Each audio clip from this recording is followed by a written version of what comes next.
नमस्कार सर्वांना. हाऊसवाईफ मराठी या चॅनलवर तुमचं स्वागत आहे. मी आज बनवणार आहे खोबरखिसाचे पाकातले लाडू. चला तर बनवूया खोबरखिसाचे लाडू. खोबरखिसाचे लाडू बनवण्यासाठी लागणारं साहित्य: मी एक बारीक खोबरखीस घेतलं.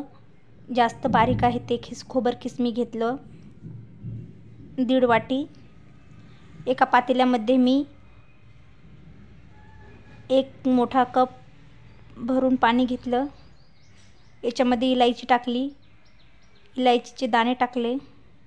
नंतर 1 वाटी साखर टाकून घेतली. गॅसवरती याचा 1 तारी पाक तयार करून घ्यायचा. पाक थंड होऊ द्यायचा. थंड झाल्यानंतर बघा किती छान पाक झालेला आहे. खूप खोबरखिसाचे लाडू खूप टेस्टी लागतात. हे लाडू एकदा नक्की ट्राय करा, तुमच्या लहान मुलांना खूप आवडतील. नंतर हा पाक खोबरखिसामध्ये टाकून घ्यायचा.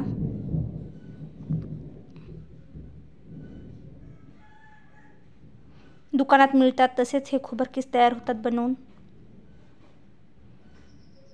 बघा किती छान कलर आला पाकाला.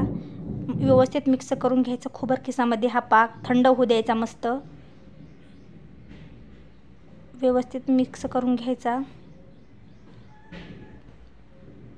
हाताला थोडंसं वल्ला हात करून मस्त असे लाडू बनवून घ्यायचे. खोबरखिसाचे छोटे छोटे लाडू बनवून घ्यायचे. गरम आहे तोपर्यंतच लाडू बांधायचे, लवकर वळतात हे लाडू. मी सर्व लाडू बनवून घेतले. तुम्हाला जर माझी ही रेसिपी आवडली असेल तर माझ्या चॅनलला लाईक, शेअर, सबस्क्राईब नक्की करा. आणि माझा पूर्ण व्हिडिओ बघितल्याबद्दल धन्यवाद. असेच नवनवीन व्हिडिओ पाहण्यासाठी चॅनलला नक्की लाईक